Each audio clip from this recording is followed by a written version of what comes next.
Paulette Thomas se asustó cuando escuchó que yo dije que me sentía como un diputado porque esta es una semana chica de trabajo. Es que es una de las que trabaja de verdad. Trabaja Pero las hasta los semanas mías viernes. no son chicas, no, Sí, hasta son los de viernes, lunes hasta a lunes. No. Honra. De verdad que hay que reconocer que hay diputados que cumplen con sus jornadas a diario y no tienen como excusa, es que tengo que ir a mi circuito para no asistir. Yo la veo en las dos aguas. Y realmente para eso fue electa. Así que hay que reconocer que Y hay que aprovechar cada minuto. de eso se trata. Aprovechar cada minuto porque son 5 años solamente y hay que buscar la manera de hacer lo más posible, humanamente posible. Y si es un poquito más, hay que hacerlo porque para eso, como lo acabas de decir, fuimos electos. Fíjese que yo tengo la impresión de que cuando la gente llega a gobierno siente que eso va a durar toda una vida. Y se le acaban los 5 años y mucho de lo que pudieron haber hecho, solo con un poquito de esfuerzo no lo logran por esa falta de conciencia de que los 5 años se van así. Se van volando y de repente llegan los 5 años cuando volteas atrás, el resumen, ¿qué fue lo que hiciste? ¿Qué fue lo que le entregaste a esa ciudadanía que te dio la confianza en un momento dado? En mi caso, inicialmente dándome las firmas de apoyo para poder llegar a ser precandidata y luego brindándome la oportunidad de ser su voz y sus ojos ante la Asamblea Nacional de Diputados. Y usted ha pasado por una doble elección, por así decirlo, triple elección. Primero buscar la firma, después la elección misma. Y después le pusieron la revocatoria de mandato y ahí quedó en nada. Así es. Bueno, ¿Cuántas firmas fueron finalmente? 6 firmas. 6 firmas, padre. 6 firmas, se requerían más de 60.000 firmas y no... Chuleta, falló por un Era un cero. problema de ceros. Sí, problema de fue ceros. un problema de un cero nada más que Claro, le es lo que faltó. pasaba cuando en la época de los ventiladores, también Ajá. era un problema de ceros. Sí, pero los ceros a la derecha cuentan más que los ceros a la izquierda. Oiga, a propósito de cuentan, yo no sé, la nueva directora de CENIAF, en estos pocos días me ha sorprendido para bien y quiero compartirle mi impresión para conocer la suya. Alrededor de CENIAF siempre ha habido como un halo de misterio, de silencio. No olvidemos que Simón Bolívar decía que a la sombra de la ignorancia opera el crimen, ¿no? Y todos ignorábamos lo que sucedía ahí dentro. Y ella no solamente ha tenido que acometer una acción y estar ahí al pie del cañón también hasta tarde a propósito, sino que ha salido a la luz pública a decir cosas que la mayoría de los directores o las directoras Que han prefieren no callado. decir, claro. Y yo no sé, yo recibo como bien tener una radiografía de lo que está pasando, aunque nos golpee y nos duela. No sé usted. Pero es que este es un tema de... es un problema de vieja data. Es un problema de vieja data. Yo creo que todos como sociedad tenemos que empezar a mirar hacia ese lado. Creo que es importante la factura que le ha pasado la vida misma a esos chicos al tener que estar dentro de un albergue, creo que ya es demasiado costosa, es demasiado onerosa. Muchos de ellos, específicamente en el albergue de Tocumen, con algún tipo de discapacidad cognitiva, otros tipos de discapacidades, parálisis cerebral y demás. Entonces, ¿qué hacemos con esos muchachos? Que por X o Y tuvieron que ser extraídos de su entorno familiar por 1000 temas, probablemente abuso, amén de otras calificaciones que pueda tener esto. ¿Qué hacemos cuando llegan a la edad de cumplir los 17 años y 11 meses, cuando llegan a los 18 años? ¿Qué hacemos con esos muchachos? Que lamentablemente han tenido que crecer ahí, porque a pesar de haber sido ya habilitados para poder ser adoptados, no se ha dado la posibilidad por su propia condición. Entonces, yo creo que es una gran responsabilidad por parte del Ministerio de Desarrollo Social, porque al ser mayores de edad tienen que dar una respuesta. Y creo que no tenemos una respuesta hasta la fecha de hoy. Nosotros fuimos testigos también de lo que sucedió cuando estos chicos los sacan del albergue de Tocumen y los trasladan al interior de la República. Una sociedad, una comunidad completa gritando a los que no los querían ahí. Señores, ellos no son criminales, ellos no son asesinos, ellos son víctimas de su propia condición y son panameños y sobre todo son seres humanos. Y tenemos que tomar en consideración eso y ver este tema con una gran responsabilidad. Creo que todos tenemos que asumir nuestra responsabilidad al respecto y no seguir mirando como si fuéramos caballos de carrera que solamente estamos enfocados en nuestros problemas. Tenemos que empezar a ver también lo que gira alrededor de nosotros, ¿no? Y fíjese que ahí el llamado que hizo la directora es que, tal como usted lo señala, tenemos un abanico de responsables, no solamente el CENIAF. Y no sé, siento que si otros ministerios se suman, se podría encontrar una salida, porque tenemos un instituto de salud mental, por ejemplo, la mayoría de los servicios que ofrece ya son ambulatorios por el avance que ha tenido la psicología. Y creo que la estructura da para poder pero tener la estructura personas está ahí. allí. Entonces, de pronto, estos muchachos podrían, fíjense, no estoy diciendo que deberían, podrían. Puede ser una opción, Puede ser una opción. definitivamente puede ser una opción. Y que hay que evaluarla Claro. en su justa medida, ¿no? Como también evaluar la posibilidad de que sí, hay chicos que están allí que no deberían estar en un albergue, que representan un riesgo para los que están en albergue, pero tampoco son para una correccional. Como es precisamente la denuncia que ha hecho la Exacto. señora directora en estos momentos. ¿Qué hacer con ellos Que los entonces? chicos, pero es que este asunto tenemos que ser conscientes de algo y cuáles son las responsabilidades del CENIAF. El CENIAF tiene que velar por el cuidado y tiene la responsabilidad de que estos chicos se mantengan bien, por decirlo de alguna manera. Pero desde hace mucho tiempo se están dando estas fugas, estos chicos, porque ellos no están en un reclusorio, no es un reclusorio, pero se escapan una y otra vez. Se dio el caso también de una chica que al escaparse en reiteradas ocasiones finalmente regresó embarazada. ¿Quién asume la responsabilidad sobre eso? Entonces, como que quedamos con muchas áreas grises de las cuales tenemos que buscar una solución como sociedad. 15 se fugaron, recuperaron entre los primeros días a 7 adolescentes. Dice el dicho que nadie se fuga de un lugar si en el lugar reina la felicidad. Y se fugaron estos jóvenes es por algo. Pero es que ha pasado muchas veces, Y las Félix. declaraciones de la directora son preocupantes porque estos jóvenes han... Hay que hacer una purga ahí, hay que han ver quiénes son las narrado de personas que no están haciendo su trabajo. Reciben hasta amenazas de incendiar el mismo albergue. No puede ser. No puede ser. O sea, no te puedes estar disparando en el pie en el único lugar donde deberías encontrar un espacio seguro. O sea, ¿realmente ese es un espacio seguro para esos jóvenes?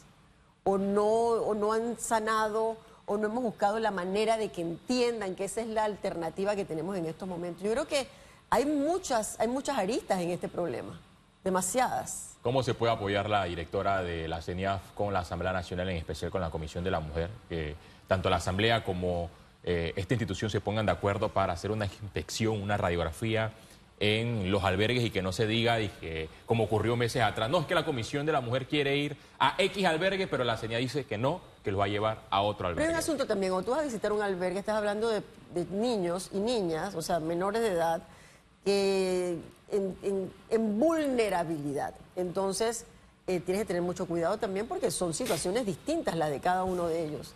La manera en que puedan ser abordados, tú no puedes llegar con medios de comunicación en un momento dado, es que vengo a filmar a ver qué es lo que está pasando aquí. No se puede, estamos hablando de la vida de esas criaturas y eso es importante y tiene que ser importante para todos. Precisamente la semana pasada la presidenta de la Comisión de la Mujer, la honorable diputada Alessandra Brenes, presentó un proyecto de ley conjuntamente con la vicepresidenta, que es la honorable diputada Flor Brenes, precisamente en este tenor, para cambiar algunos puntos neurálgicos definitivamente de la ley que sustenta el CENIAF. Entonces, esperemos que llegue a buen puerto. Ahorita, obviamente, acaba de ser presentada, tiene que pasar primero por un prohijamiento y luego por toda una capacitación, o que se hable y la gente entienda de qué es lo que se quiere cambiar en un momento dado para que pueda pasar a primer debate, segundo y tercer y llegue a ser ley de la República. Fíjese que la calidad humana de una sociedad se conoce por la forma en que trata a sus niños y entre sus niños a los más vulnerables, así como a sus adultos mayores. Y yo siento que Panamá no está sacando buena nota. No estamos No, al contrario, como país sacando buena nota. Lo que pasa, Félix, mi querido Hugo, y amigos que nos escuchan a esta hora de la mañana, yo siento que son temas que hemos ido postergando sin asumir la responsabilidad que acarrea este asunto, cada uno de estos asuntos. Entonces, caramba, estamos avanzando, sí, nos quedamos solamente en algunos puntos en los cuales nos encanta seguir dando vueltas y vueltas y vueltas, pero ¿qué está pasando con los más vulnerables?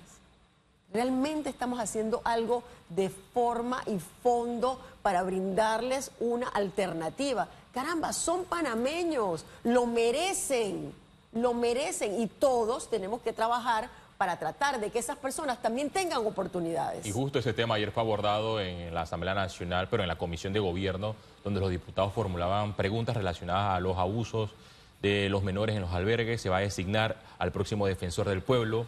¿Usted qué espera de esta figura y de las funciones que debe ejercer y también de las inspecciones, por ejemplo, donde hay supuestas violaciones de derechos humanos? Bueno, ayer hubo de todo. Ayer hubo de todo. Yo me di a la tarea de sentarme entre reunión y reunión, ver lo más que pude de estas entrevistas, y hubo de todo. De personas muy bien calificadas, que tienen toda la preparación, especialistas en derechos humanos, incluso en universidades europeas. Una señora que incluso ahorita en este momento se me escapa el nombre, que dice: yo me fui a especializar en derechos humanos cuando aquí nadie lo hacía. Y me fui a la Universidad Carlos III de España. Me parece fabuloso, pero también hubo espacios de catarsis, de problemas internos o problemas personales que los trasladaron en un momento dado a ese escenario. Yo creo que no se trata... La persona que sea electa tiene que cumplir con un conglomerado de puntos, con toda una serie de parámetros. Pero no solamente se trata de, es que a mí nadie me va a poder meter una llamada para que yo haga lo que otra persona quiere. No se trata de que tengas solamente voluntad, necesitas tener la preparación, porque se trata de un tema técnico. Es un tema técnico, y la persona que realmente asume esa responsabilidad tiene que ser un especialista en derechos humanos, sin duda alguna. Y ojo, tener un manejo de emociones, eso es muy importante. Tal cual. Precisamente por la presión Tal cual. del cargo. De cada una de esas situaciones, ¿no?, en las que se les puede presentar. Pero fíjese que le ponían los dos extremos, porque nuevamente tenemos en la Asamblea propuesta para ampliar los descuentos a los jubilados, a nuestros jubilados, a quienes ya pasaron su vida productiva y le entregaron a nuestro país. Y hay cosas tan básicas en esa lista de descuentos como los pañales, claro, para adultos, que son caros. Entonces, no sé, tenemos que buscar algún nivel de entendimiento, claro, para que si nosotros no le tenemos como sistema, no le hemos creado una pensión que le sustente en esos años, de alguna forma que a través de estos descuentos puedan tener un mejor nivel de vida. Pero es que a la hora de la hora ya se han dado varios intentos, ajá, de tratar que ítems como como los pañales, como las toallas sanitarias y demás, no sean grabadas con el 7%. Pero lamentablemente, cuando se elimina un impuesto como tal, hay que presentar una nueva renta, una renta sustitutiva. Pero es absurdo, es absurdo. Si uno va a un lugar, por ejemplo, y lo voy a tener que decir, tú vas al PriceMart y compras una caja de pañales para adultos, te va a costar entre 35 y 45 dólares. ¿Y cuántas personas, jubilados, tienen jubilaciones lo suficientemente bollantes para permitirse el lujo de comprar una caja de pañales? Porque termina siendo un lujo. Termina siendo un lujo. A la hora, ¿qué haces? O comes o buscas las medicinas que no te puede suplir la caja del Seguro Social en su totalidad, porque muchos tienen que forzosamente ir a otro tipo de farmacias para adquirir los medicamentos que les hacen llevar una vida más o menos regular. Por eso es que le digo, ahí es donde siento que el Estado le falla. Nosotros como Estado le fallamos. Si nuestros gobernantes no tienen la capacidad de encontrar una renta sustitutiva, hay que buscarla. Claro. Porque de que existe, existe. Es como en el tema del bioetanol, que bueno, ya es... Yo decía el domingo en debate abierto, ¿por qué ponerlo obligatorio si ya es obligatorio? Según la ley. Oiga, aparte la ley data de ¿hace cuánto? Bueno, y ahí está. Pero el punto al que iba es este. No sé, yo creo que podíamos centrarnos en otras cosas para beneficiar aún más al consumidor. Por ejemplo, ¿cómo es que el bioetanol paga el mismo impuesto por combustible que el que tú importas? No tiene sentido. Totalmente de acuerdo. Si tú le sacas la punta al lápiz, hay beneficios totalmente de más acuerdo, al pero consumidor. Ayer el honorable diputado Ernesto Cedeño introdujo toda una serie de modificaciones, ajá, al tema del bioetanol, y entre ellas está la no obligatoriedad del mismo. Así que vamos a ver en qué termina esto. Vamos a ver en qué termina. Será el segundo debate de ese proyecto. Debería. Bueno, debería, porque la Asamblea también trata de hacer varias cosas al mismo tiempo. Sí, es que acuérdate, caramba. Ahora estamos hablando del descuento a los jubilados en temas primordiales como los pañales a los adultos mayores. Pero paralelamente la Asamblea quiere subsidiar los carnavales a través de un proyecto de ley.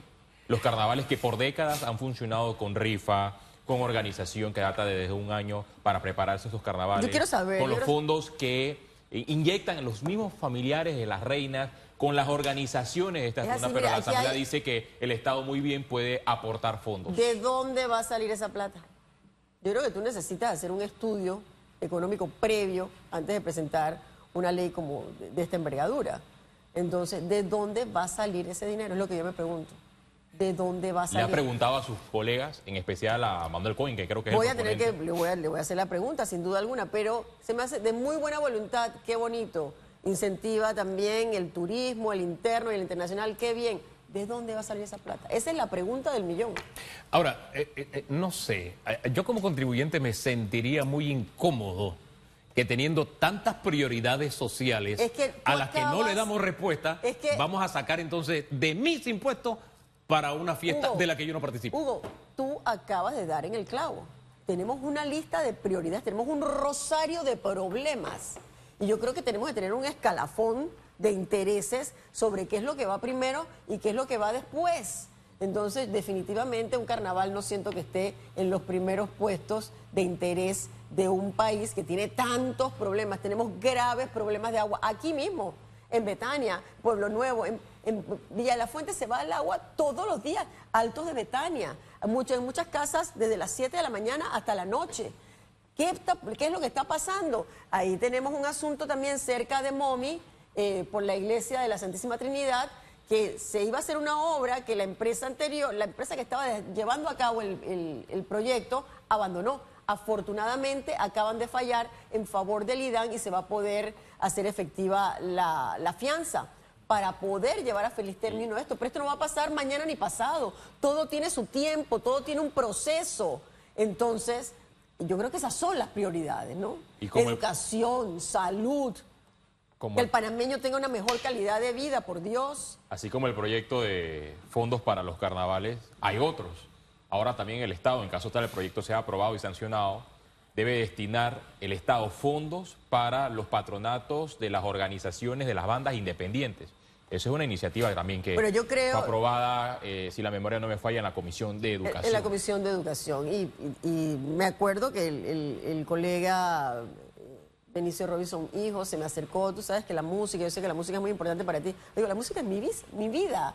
El teatro es mi vida. Perfecto, pero yo creo que hay algo muy claro. Yo creo que las bandas independientes, ya desde sus propias génesis lo dicen, independientes. Y son personas que ya salieron de la escuela, pero que les encanta seguir ejecutando el instrumento musical que le enseñaron a ejecutar en la escuela y siguen con estas bandas. Que qué maravilla, la Teletón 2030 en diciembre pasado les dio un espacio maravilloso, hicieron unos shows a otro nivel, me pareció fabuloso, pero ya lo dice la palabra y su propio nombre, bandas independientes. ¿Cómo hacerlas dependientes ahora? Esa es la iniciativa, ¿no? La gran contradicción. No está bien. Oiga, y menos en el impasse que estamos viviendo en este momento. Es que de eso se trata. En este momento yo no sé si están conscientes de la crisis mundial, cómo se disparó el precio del petróleo, lo que eso significa en el día a día de todos, para estar pensando que el Estado es como una vaca que se ordeña y tiene leche ad infinitum. No, no es así. Eso funciona con nuestros impuestos y con préstamos y no da para todo eso que nos están diciendo. ¿Qué más quisiéramos? Que tuviéramos una economía bollante al 100% y pudiéramos darle respuesta a cada uno de estos temas de lo que hemos estado hablando. Que podamos tener unos albergues a otro nivel, unos albergues donde los niños realmente sientan que ese es su espacio seguro, después que han pasado tantas situaciones tristes.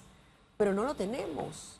La posibilidad no la tenemos. Desde la Asamblea también se busca solucionar las necesidades de algunos hospitales, pero con una propuesta que impone una tasa de 10 balboas a los turistas. ¿La solución o va a agravar el problema? Pero, caramba, ese es un asunto muy delicado porque hay muchos países que están atrás de la pared esperando a ver cuándo Panamá se equivoca. Bueno, El Salvador ya está por sobrepasar a Panamá. En el rubro turismo. Antes, cuando las personas venían de Europa para Panamá, la parada obligada era o Cuba o República Dominicana. República Dominicana está volando. Reciben millones de personas, más de 18 millones de personas. 17 millones el año pasado. 11 millones se quedan. Sí, 11 millones. 11. ¿Sabes lo que es recibir 11 millones de personas?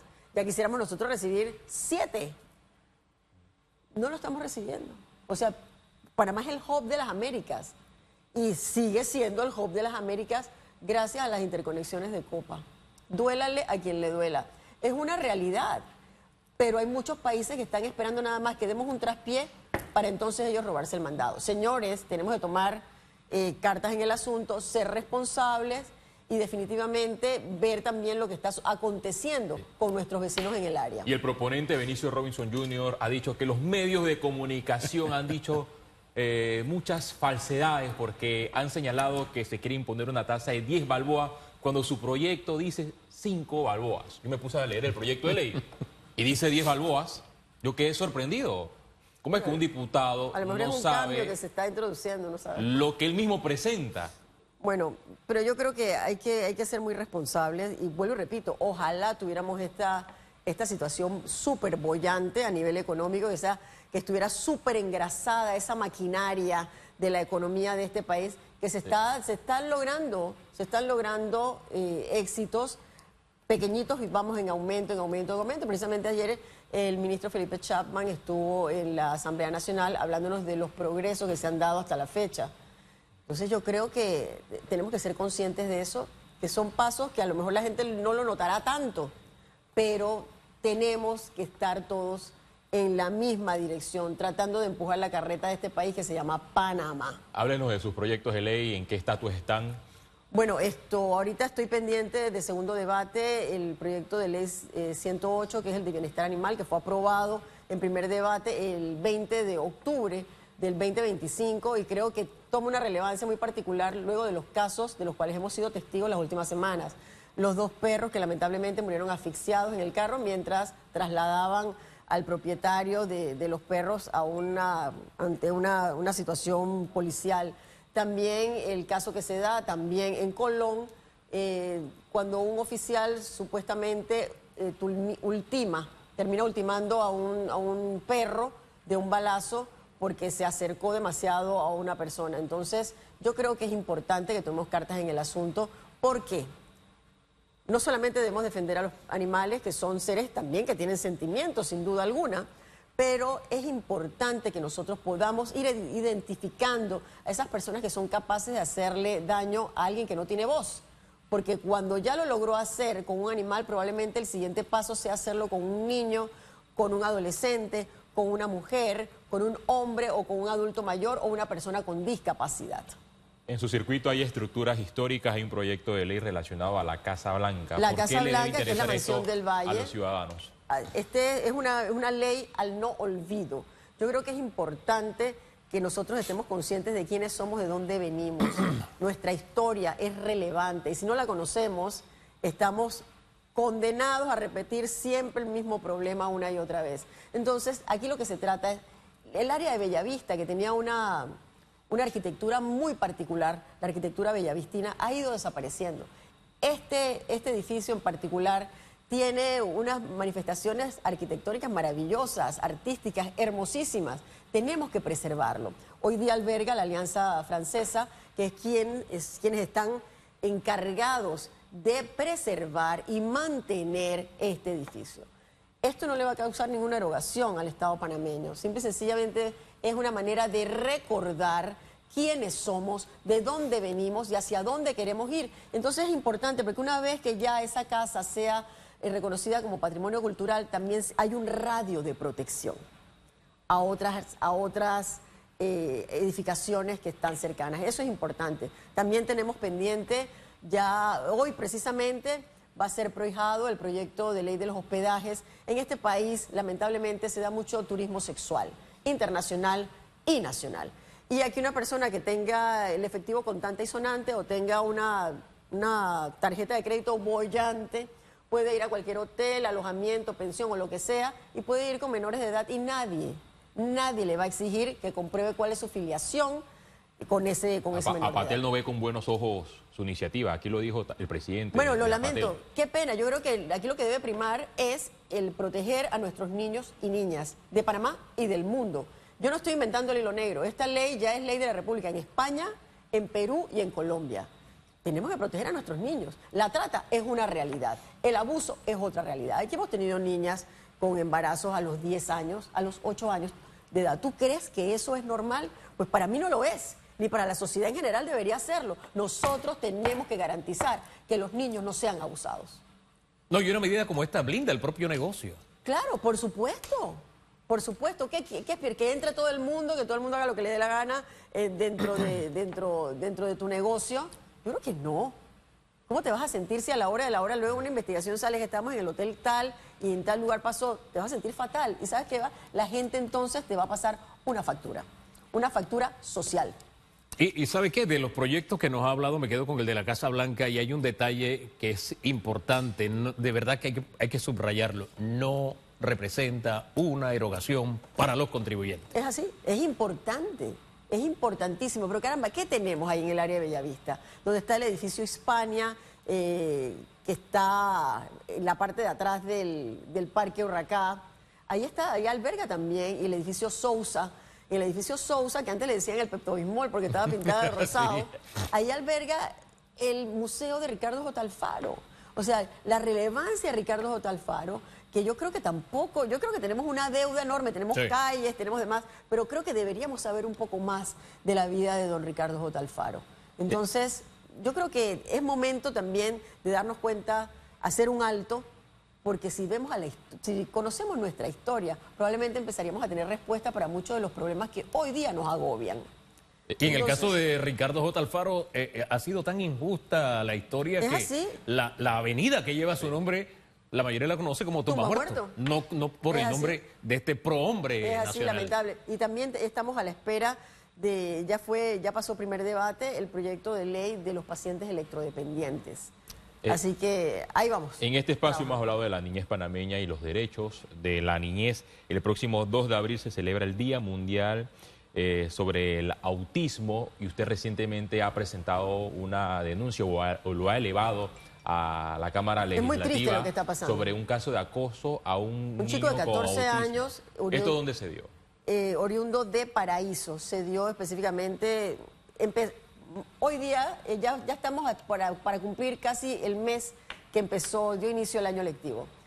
Este chico, diagnosticado con autismo, pero 100% funcional. 100% funcional, un as de los deportes, del baloncesto, del voleibol, preselección nacional de voleibol. Se había ganado una beca para viajar en el mes de agosto a Florida para seguir estudiando y jugando voleibol. Mira tú lo diestro que era este chico. Pero él en las vacaciones se da este estirón enorme de un niño de 14 años, llega a medir más de 6 pies. Cuando él regresa a la escuela, comienza a ser objeto una vez más de acoso, de bullying, hay que decirlo, porque hablamos mucho de bullying, pero siempre lo vemos como algo alejado, paralelo a nuestra vida, que nunca nos va a tocar. Pero en este caso sí los tocó. ¿Y qué pasó? Ese niño se sentía agobiado, le hicieron videos de inteligencia artificial, el chico exigía que por favor... En una ocasión, en su propio barrio, en su propia comunidad, en Paraíso, los niños de la comunidad le robaron su bicicleta. Se la devolvieron, pero a pesar de que se la devolvieron, él fue ante la policía, que era lo correcto. Y la policía desdijo, le quitó relevancia a esa denuncia que él estaba interponiendo. Y lamentablemente, luego del acoso, que no paraba, porque antes, cuando uno iba a la escuela, por lo menos en mi época, lo que pasaba en la escuela y no te permeaba hasta la casa, pues tú tenías otro entorno. Con esto ahorita te persigue a donde tú estés y hasta a nivel internacional. ¿Qué pasó? El niño tomó una mala decisión, tenía que escapar y sufrió un accidente que finalmente le quita la vida y se dio en la isla de Cativá, en Colón. Es lamentable, es lamentable. Ayer hablaba con un especialista en el tema, que es el grupo de Somos Voz, No Silencio, y el día viernes pasado se dio otra situación con un chico de 17 años. Yo creo que las escuelas tienen que asumir la responsabilidad al respecto, porque solamente habla, es que eso es responsabilidad de la casa, es responsabilidad de los padres. No, también es responsabilidad del centro educativo. Entonces hay que buscar ayuda y cuando un chico pide auxilio, hay que escucharlo porque el bullying deja huellas profundas, que muchas veces no hay manera de borrarlas y que en ocasiones puede acarrear la pérdida de vidas humanas. Fíjese que ayer estaba leyendo sobre los alcances que ha tenido en 2 años para Países Bajos volver al papel, en vez de tener a los jóvenes pegados al celular y a las redes sociales. Se ha logrado mejor convivencia, se ha logrado mejores alcances y resultados de aprendizaje de los contenidos en 2 años nada más, lo que se ha logrado, porque el bullying o el acoso ha existido siempre. El tema es que ahora se potencializa con este Totalmente. aparato y es difícil medir cómo algunos niños les afecta en su día a día Es así. y se dan desenlaces fatales como el que usted nos cuenta. ¿No ha llegado la hora en que nosotros también debamos legislar como lo están haciendo ya tantos países con las redes sociales Claro. y con estos aparatos en la escuela, que algunas escuelas le han dicho a los niños, usted no puede tenerlo en el salón de clase, y los padres han pegado el grito al cielo, le han quitado el celular a mi hijo, Es que me parece perfecto. cuando realmente tenemos que caminar en esa dirección? Es así. Yo creo que sí hay que hacer una gran investigación, creo que en Australia ya es ley de la República y en otros países en Europa, los chicos de 13 años para abajo, de 16 años para abajo, no pueden tener redes sociales, no pueden tener celulares. Yo creo que tenemos que, back to the basics tal vez, y tiene también que nuestros niños aprendan a ser niños, porque nosotros mismos como adultos les estamos robando esa capacidad de soñar. Es normal que tú vayas a un restaurante y te encuentres un niño de 2 años con una tableta o con un celular. El daño que le estás haciendo también, en la manera en que van pasando los cuadros de cada una de esas cómicas con su propio cerebro, también tiene incidencias que pueden ser negativas, ¿no? Bueno, es un tema pendiente que tenemos como sociedad, sin En lugar la a asamblea dudas. digo, en el Meduca hay comité, pero comités que normalmente no se activan cuando se dan estos casos de Lamentable, es triste. acoso, como que se ha normalizado esto Pero en es los que centros es lo que te digo, educativos, Félix, porque Hugo, no se toman acciones inmediatas. ¿Desde hace cuántos años estamos hablando de bullying? Años. Más de una década, por Dios.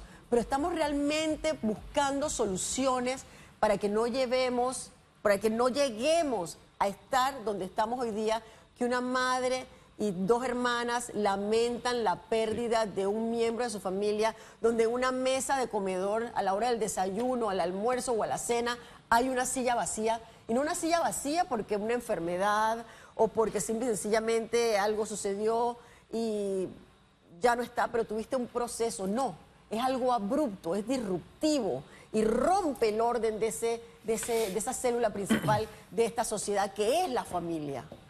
Bueno, dejemos las cosas hasta ahí por ahora. Gracias, Paulette, por Muchísimas acompañarnos gracias, esta Hugo, mañana. muchas gracias, Félix. Nosotros vamos a la pausa, regresamos en segundos.